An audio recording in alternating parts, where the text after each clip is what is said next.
Buenos días, bienvenidos al Diplomado Virtual de Cuidado Intensivo con el EDUCI. Estamos aquí esta mañana para presentarles el tema de síndrome coronario agudo. La definición de síndrome coronario agudo es la disminución aguda o subaguda del aporte de oxígeno al miocardio, casi siempre o en el 80% como consecuencia de una placa ateromatosa ubicada dentro de alguna arteria coronaria o también un trombo o una isquemia relativa dentro de ellas. El síndrome coronario se divide en tres entidades importantes: el infarto agudo de miocardio con elevación del ST, el infarto agudo de miocardio sin elevación del ST y los pacientes que hacen angina inestable, que son los que normalmente ya tienen una enfermedad coronaria de base y que hacen dolor precordial sin tener alguna oclusión del árbol coronario, pero sí una isquemia miocárdica. ¿Cuáles son las preguntas fundamentales que uno debe hacer al entrevistar a un paciente o cuando uno tiene un paciente que tiene síndrome coronario agudo o infarto? Lo importante es saber cuánto tiempo lleva con el dolor. Esto definirá en qué tipo de terapia sea la mejor para ese paciente. ¿A qué se le parece ese dolor? Si es un dolor tipo punzada, hacia dónde se irradia, si es solamente epigástrico. Se ha investigado muchísimo y nos hemos dado cuenta que, por ejemplo, en la mujer el dolor precordial es un dolor muy inespecífico que puede tener varios tipos de presentación y que no es el dolor agudo, intenso, precordial, tipo punzada, sino que se presenta de diferentes maneras, y esto ha hecho que en las mujeres sea muy subdiagnosticado y se pierda tiempo para la terapia de reperfusión. ¿Qué estaba haciendo cuando le inició el dolor? Muchos de los pacientes que hacen infarto agudo de miocardio están haciendo algún tipo de actividad física, o normalmente sucede más o menos entre 5 o 6 de la mañana cuando hay una descarga de catecolaminas en la mañana y el paciente se infarta estando acostado. ¿Cuántas veces le ha dado el dolor antes, o si ese dolor se parece a algo antes que ha tenido? Si el paciente tiene una enfermedad previa, de una enfermedad coronaria previa, ¿cómo es esta vez con respecto a las demás y si con algo le calma este dolor? Son las preguntas frecuentes que hay que hacerle al paciente. ¿Cuáles son las causas potenciales de dolor torácico? Es decir, ¿qué otras o qué diagnósticos diferenciales aparte del síndrome coronario pueden generar un dolor torácico? El tromboembolismo pulmonar, pero el tromboembolismo pulmonar genera disnea súbita al inicio, una disección de aórtica, que es un dolor un poco más irradiado hacia la espalda, un neumotórax espontáneo, miopericarditis, neumonía. Por ejemplo, es muy común en las mujeres la costocondritis, esofagitis, herpes zóster o una enfermedad acidopéptica grave. Esas son las causas frecuentes de dolor torácico o diagnósticos diferenciales del síndrome coronario.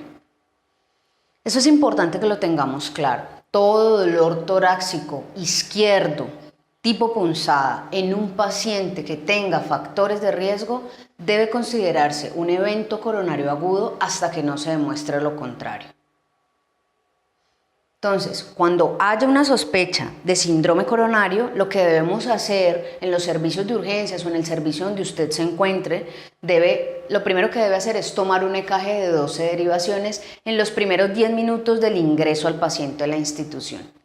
¿Qué se puede ver en ese, o qué es importante? ¿Cuáles son los hallazgos importantes en ese EKG de 12 derivaciones? Primero, que podemos encontrar una elevación del segmento ST con bloqueo de rama izquierda de novo, es decir, con alteración de las fibras de Purkinje hacia el lado izquierdo, o un síndrome coronario agudo con infranivel del ST en donde se invierte la onda T, o simplemente podemos encontrar un EKG normal. ¿Cómo entonces sería la atención de urgencias desde enfermería y desde los auxiliares de enfermería, desde nuestro equipo de trabajo en el servicio de urgencias? Entonces, ante la sospecha del dolor torácico, ¿qué se recomienda?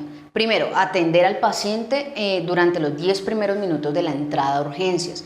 ¿Por qué es importante? Porque no debemos dejar pasar mucho tiempo para poder darnos cuenta e identificar este paciente que tiene síndrome coronario. Segundo, evaluar los signos vitales. ¿Para qué nos sirve mirar qué tanto impacto hemodinámico tiene este dolor o qué tanto impacto hemodinámico tiene sobre el paciente el síndrome coronario que estamos sospechando? Colocar una cánula de oxígeno entre 2 y 4 litros, siempre mirando la saturación de oxígeno. Antes lo hacíamos sí porque sí, es decir, si un paciente llegaba con sospecha de infarto agudo de miocardio, colocábamos cánula de oxígeno de primera mano. Ahora en la nueva literatura encontramos que está interrogado. ¿Por qué está interrogado? Porque se han dado cuenta que quizás si estamos dando más oxígeno del que necesita, va a haber una explosión de radicales libres dentro del árbol coronario y esto puede empeorar la función endotelial. Entonces lo importante es tomar signos vitales, mirar cómo está la saturación. Vamos a tolerar saturaciones por encima de 95%. El paciente que tenga una saturación por debajo de 90% vamos a administrar oxígeno suplementario, si no, no va a ser necesario. Vamos a canalizar una vena y a colocar solución salina de mantenimiento. Estos pacientes no necesitan líquidos de base, no necesitan reanimación con volumen, pero sí necesitan una vía permeable de acceso para poder administrar medicamentos y tenerlos por si el paciente se descompensa hemodinámicamente. Tomar el EKG de 12 derivaciones lo más pronto posible y empezar a administrar la carga de antiagregantes plaquetarios. ASA. Antes era masticado, ahora nosotros podemos dar ASA si el paciente no tiene ningún compromiso, podemos dar ASA normal. Administrar nitratos sublinguales o endovenosos si no hay contraindicaciones, es decir, si el paciente hemodinámicamente está estable y si el paciente está con dolor. Si el paciente no cede el dolor con el analgésico opioide al inicio, entonces se debe administrar un nitrato sublingual considerando que si está hemodinámicamente inestable, pues estaría contraindicado. Morfina o meperidina si persiste el dolor. Hay que recordar que el dolor en el paciente con síndrome coronario significa isquemia y que al aumentar el dolor pues aumentamos el consumo de oxígeno miocárdico y esto empeora la funcionalidad miocárdica. Y monitorizar al paciente lo más pronto posible. Una monitoría constante, continua, donde podamos tener frecuencia cardíaca, ritmo, presión arterial, saturación de oxígeno y frecuencia respiratoria. Tener en cuenta los efectos de la morfina, tener en cuenta por qué la morfina solo la administro si el paciente continúa con dolor agudo, no es una medida profiláctica porque puede producir náuseas, vómito, activar esas náuseas, ese vómito, activar centros vagales y empeorar el estado hemodinámico del paciente, producir hipotensión, bradicardia y hasta depresión respiratoria. Entonces, tener muy en cuenta eso. Si yo necesito administrar una morfina y el paciente se torna con náuseas y vómito, pues entonces tendría que poner algún antiemético para evitar esto que también puede repercutir hemodinámicamente el paciente.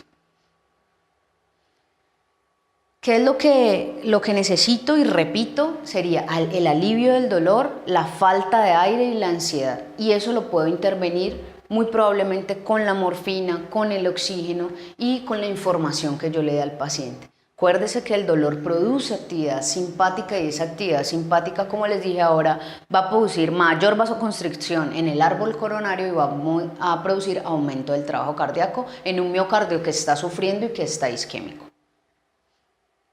Importante. Esto es muy importante, hay que tratar a la familia, hay que tratar al paciente, informarles qué va a pasar, qué es lo que estamos observando y qué es lo que va a seguir de ahí. Entonces, para hablar de cada una de las presentaciones del infarto y sobre todo la que más nos interesa desde enfermería, es el infarto agudo de miocardio con elevación del ST, que nos habla cuando el paciente eleva el ST, es decir, cuando el paciente tiene cambios dinámicos de la onda del segmento ST en el EKG. Esto nos está diciendo que hay una disminución total o casi total del flujo a través de las arterias coronarias. Eso lo que ocasiona es una insuficiente irrigación del miocardio y si no corremos en el tiempo a abrir esas arterias coronarias, a poder reperfundir ese corazón, pues lo que finalmente va a ocurrir es que esta parte miocárdica se necrosa, el paciente va a quedar con una cicatriz miocárdica y va a tener comprometida su actividad muscular miocárdica. Los cambios en el EKG es una elevación del ST mayor de 1 milímetro en 2 derivaciones de la misma pared, o un bloqueo de rama izquierda nuevo que nos está indicando la oclusión de la arteria descendente anterior, que es la que va a irrigar ventrículo izquierdo y que por ende lo vamos a ver en una alteración de las ramas de Purkinje del lado izquierdo. Entonces aquí están las localizaciones del infarto. Nosotros como enfermeros debemos saber esto. Cuando nosotros leamos un EKG debemos mirar en cuáles derivaciones es que está elevado el ST, y en las derivaciones es que esté elevado el ST nos va diciendo más o menos en qué cara está ubicada la isquemia, y si nosotros conocemos en qué cara está ubicada la isquemia, pues vamos a saber qué tipo de signos voy a ver en el paciente o qué tanto compromiso hemodinámico voy a tener. No es lo mismo tener la cara lateral o la cara inferior comprometida, ¿sí?, que la cara anterior. Entonces, cuando nosotros tenemos mayor compromiso del ventrículo izquierdo, es un paciente que rápidamente nos va a evolucionar a choque cardiogénico y que es más difícil, va a ser más difícil de tratar porque es un paciente que va a estar hemodinámicamente inestable y que va a empezar a comprometer perfusión de órganos sistémicos. Entonces, aquí está, anterior extenso de B1 a B6, inferior de 2 de 3 a BF, posterior B1 y B2, lateral de 1 a BL, B5 y B6, y ¿para qué tenerlo en cuenta? Para nosotros saber el compromiso de las cámaras cardíacas. Entonces, ¿cuáles son las características del infarto? Clínicas, eléctricas, bioquímicas y patológicas. Entonces, ¿hay alguna alteración física que crea una placa aterosclerótica a nivel de las arterias? Esta placa aterosclerótica que se deposita dentro de la arteria ocasiona dos cosas, una oclusión y una reducción del flujo. Esa oclusión y esa reducción del flujo hace que ese flujo coronario, que era un flujo laminar, se torne turbulento y se empiecen a depositar fibrina en las paredes de los vasos y empiezan a formar trombos. Eso al final lo podemos ver como la formación del trombo que nos genera una arteria coronaria obstruida. Hay riesgo de ruptura de esa placa de acuerdo a la composición y qué tan vulnerable esta placa y cuál es el grado de estenosis o el grado de estenosis que produce a nivel de la coronaria de acuerdo al tamaño de la placa. En un lapso de 2 semanas la placa se va a romper y eso va a tener consecuencias clínicas en el paciente con trastornos hemodinámicos severos y trombóticos también. Esta inestabilidad de la placa genera eventos inflamatorios, se activa toda la cascada inflamatoria, ¿sí? Y van a llegar estos agentes inflamatorios y van a producir mayor oclusión del vaso y más disminución del flujo y con esto más necrosis de la pared miocárdica. ¿Cuáles son esos marcadores inflamatorios? La proteína C reactiva, la interleuquina 6, y estos son los que a través de la historia se han relacionado con el curso del síndrome coronario agudo y la evolución que tiene esa isquemia a necrosis. Lo que les decía, el infarto con elevación del ST tiene más incidencia en la mañana por la estimulación beta-adrenérgica, porque hay una hiperreactividad plaquetaria y una hipercoagulabilidad sanguínea. Entonces, estos pacientes infartados normalmente los despierta el dolor, los despierta la incapacidad para respirar o simplemente no se despiertan y son los pacientes que mueren dormidos.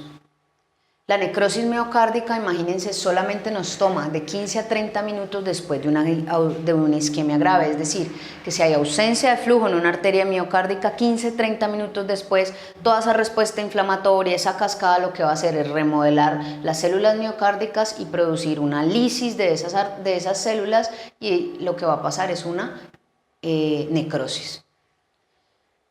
Lo que produce esa respuesta trombótica es un vasoespasmo que obstruye el flujo y que además de eso empieza a generar émbolos que se van a distribuir en toda la circulación coronaria y puede tener repercusiones en otros sitios del miocardio.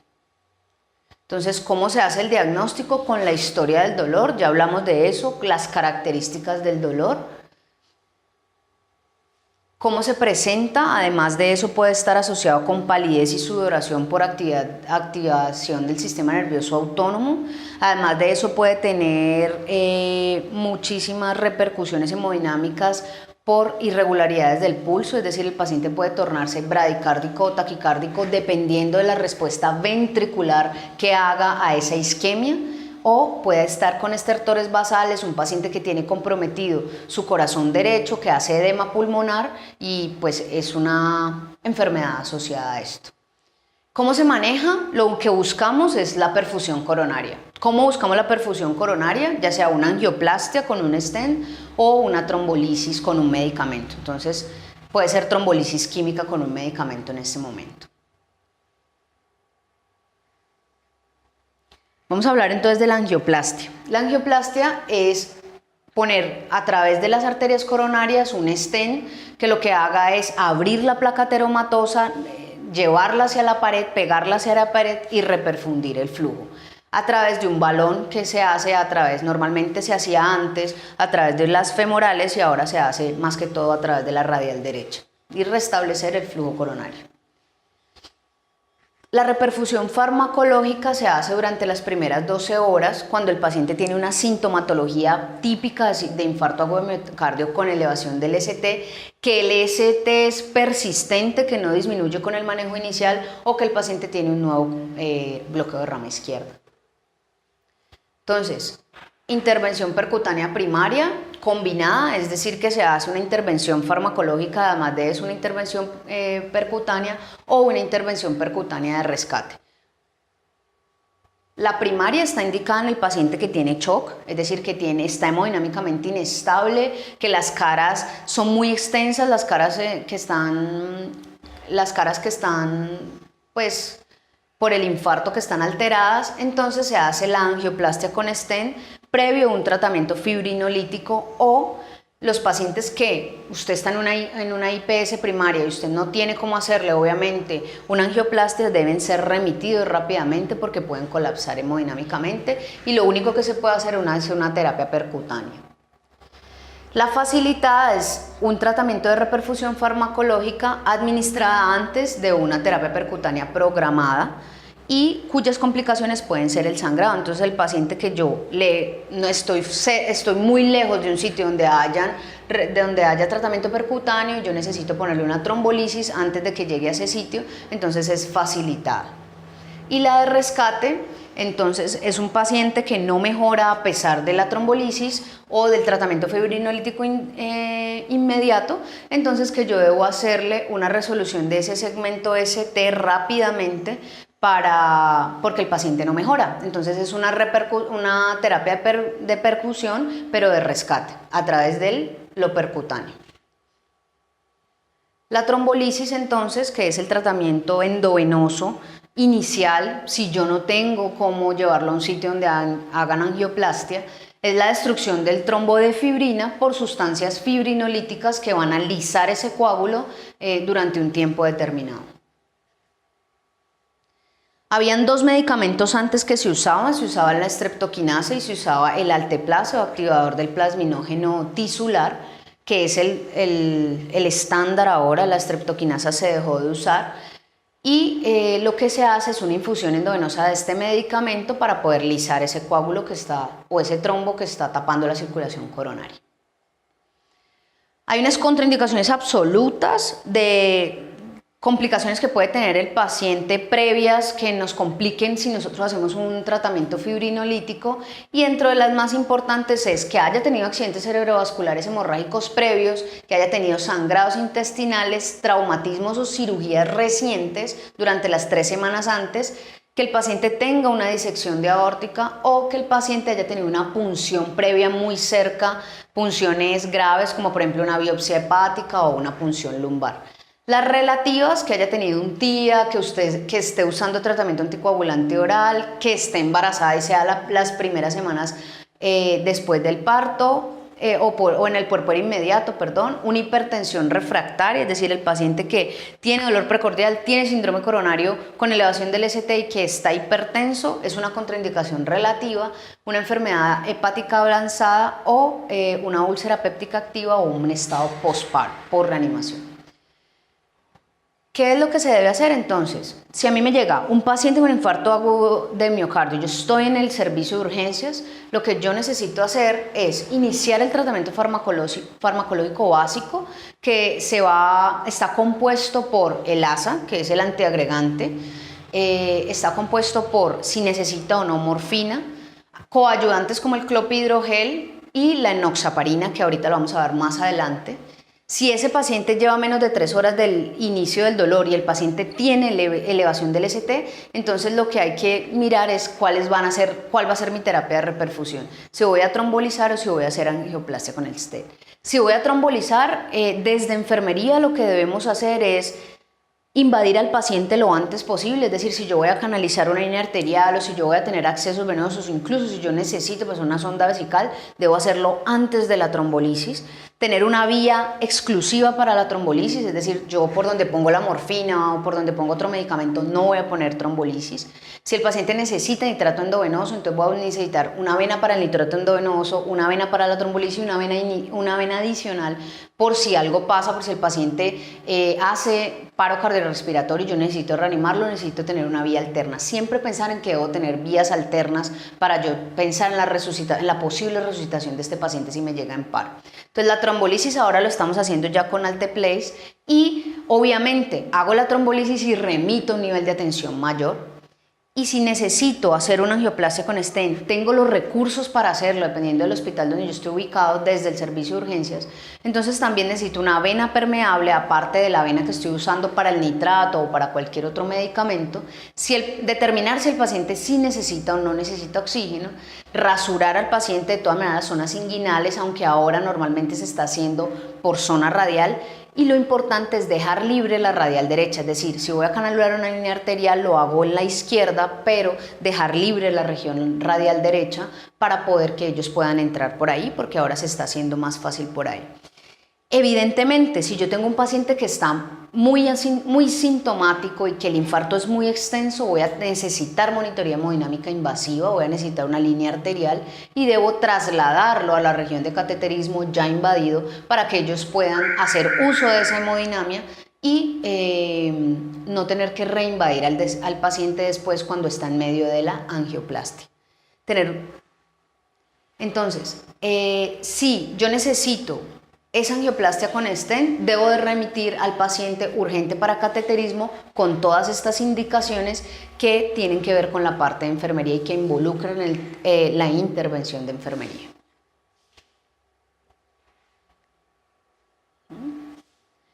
¿Qué pasa entonces si el paciente está estable, ¿sí? Y ya han pasado más de 12 horas del inicio de los síntomas?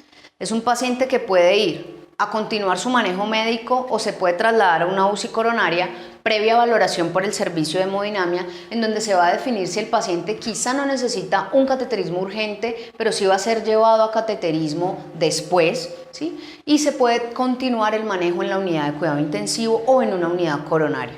Solamente se va a trombolizar en casos en donde sea necesario, es decir, en casos específicos en donde el hemodinamista considere que se puede hacer trombolisis. Y si el paciente no está clínicamente estable y ya han pasado más de 12 horas del inicio del dolor, pues el paciente debe ser remitido de todas maneras para un cateterismo cardíaco.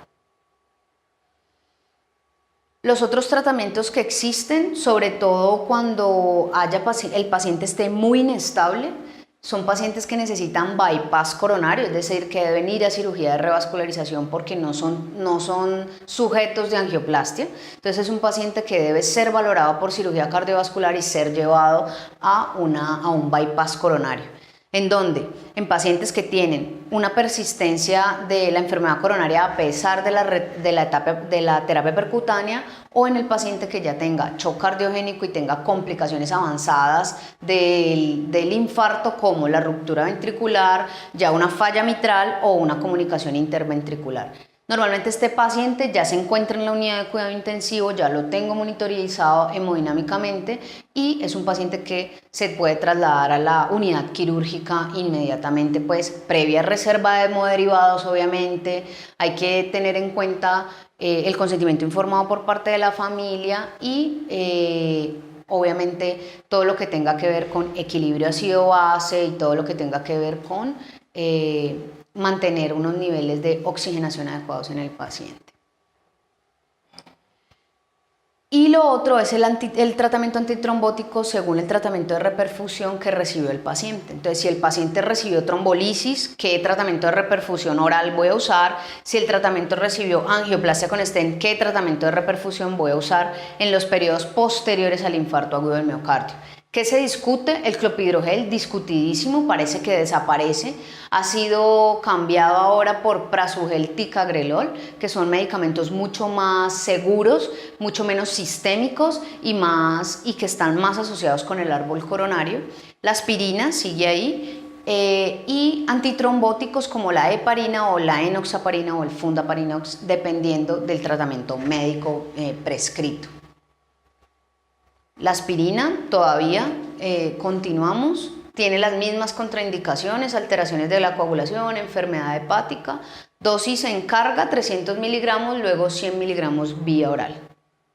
El clopidogrel o el tratamiento antiplaquetario adjunto, que ya está, todavía seguimos usando clopidogrel, pero normalmente ya en los nuevos hemodinamistas utilizan otro tipo de medicamentos. Entonces la carga son 300 o 600 y una dosis diaria 75. Y la enoxaparina normalmente, que es la que más se da, 1 miligramo por kilo en dosis endovenosa y subcutánea, teniendo en cuenta la función renal del paciente, porque este sí se ajusta a función renal del paciente. Entonces normalmente cuando el paciente tiene función renal alterada se dan solamente 20 miligramos de enoxaparina a día. Los AINES contraindicados en infarto porque aumentan el riesgo de muerte, reinfarto y ruptura cardíaca en pacientes con infarto agudo de miocardio. La heparina o la fundaparinox, de acuerdo pues al tratamiento anticoagulante escogido por hemodinamia. Y lo importante del infarto agudo de miocardio es que nosotros desde enfermería debemos estar preparados para las complicaciones, y las complicaciones se resumen en un fallo de bomba, ya sea un fallo de bomba izquierdo, un fallo de bomba cardíaca derecha o un fallo de bomba total, y esto produce shock. ¿Por qué? Porque esa necrosis de las coronarias produce insuficiencia cardíaca con daño miocárdico, puede producir una arritmia letal como una fibrilación ventricular, o puede producir arritmias que no son de paro, pero que alteran la hemodinamia del paciente, como la fibrilación auricular si las aurículas están afectadas dentro del infarto. ¿Cuáles son las características clínicas de un paciente que está haciendo falla de bomba? El paciente está disneico, el paciente está taquicárdico en la primera fase, ¿sí? Luego ya el paciente pasa a bradicardia, y de bradicardia rápidamente nos pasa a paro cardiorrespiratorio y asistolia, y estertores pulmonares, que es el paciente que hace falla cardíaca izquierda, que hace edema pulmonar por regurgitación, y es el paciente que se nos torna y que nos puede hacer falla respiratoria por aumento del edema pulmonar en el espacio intersticial pulmonar. Las medidas generales: hay que monitorizar al paciente, eso sí quiero dejarlo claro, el enfermero es el encargado de monitorizar al paciente. ¿Qué tipo de monitoría va a elegir? Dependiendo del estado hemodinámico inicial en el que yo evalúo el paciente. Si el paciente está hemodinámicamente comprometido, hay que hacerle monitoría invasiva con una línea arterial, ¿sí? Y esto que nos va a prevenir el riesgo de arritmias y el riesgo de alteraciones electrolíticas, como por ejemplo alteraciones del potasio, que están muy involucradas en la contractibilidad miocárdica. Hay que hacerle un ecocardiograma rápido, lo más rápido posible, por un experto obviamente, para mirar cómo es o qué tanto es el área isquémica que ha dejado ese infarto dentro del miocardio.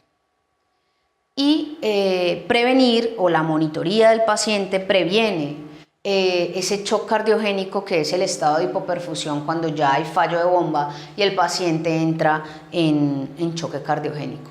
Ya cuando nosotros hablamos de choque cardiogénico, para poder monitorizar y saber muy bien cuáles son las variables que determinan ese choque cardiogénico, ya el paciente está en unidad de cuidado intensivo y ya podemos tener una monitoría más avanzada, como un catéter de Swan-Ganz, que todavía en el paciente cardíaco se usa, o una monitoría PICO o una monitoría diferente para el paciente que está en shock cardiogénico. Lo importante en el shock cardiogénico es entender que el fallo de bomba lo que nos va a producir es una necesidad de administrar agentes inotrópicos, agentes que mejoren la inotropía y el gasto cardíaco que está caído en este paciente, O si el paciente no responde a agentes inotrópicos porque el infarto es muy extenso, habría que poner un balón de contrapulsación, que es una medida que se usa para mejorar y ampliar la fase diastólica y mejorar el llenado coronario en estos pacientes de choque cardiogénico. Usar fármacos. Los principales fármacos que deberíamos usar serían los betabloqueadores, pero están contraindicados en casi todos los casos porque normalmente no conocemos la función ventricular del paciente, y el fármaco betabloqueador lo que hace es disminuir esa carga cronotrópica del corazón y disminuir con ello el consumo de oxígeno, es decir que estaría muy indicado, pero si no conocemos la función ventricular con un ecocardiograma no podemos administrar betabloqueadores, porque lo que podemos provocar es que si el paciente tiene la función ventricular izquierda disminuida, pues lo que va a pasar es que la vamos a disminuir más con un beta bloqueador y puede parar el paciente. Nitratos para poder vasodilatar y mejorar el paso del flujo sanguíneo a través del árbol coronario.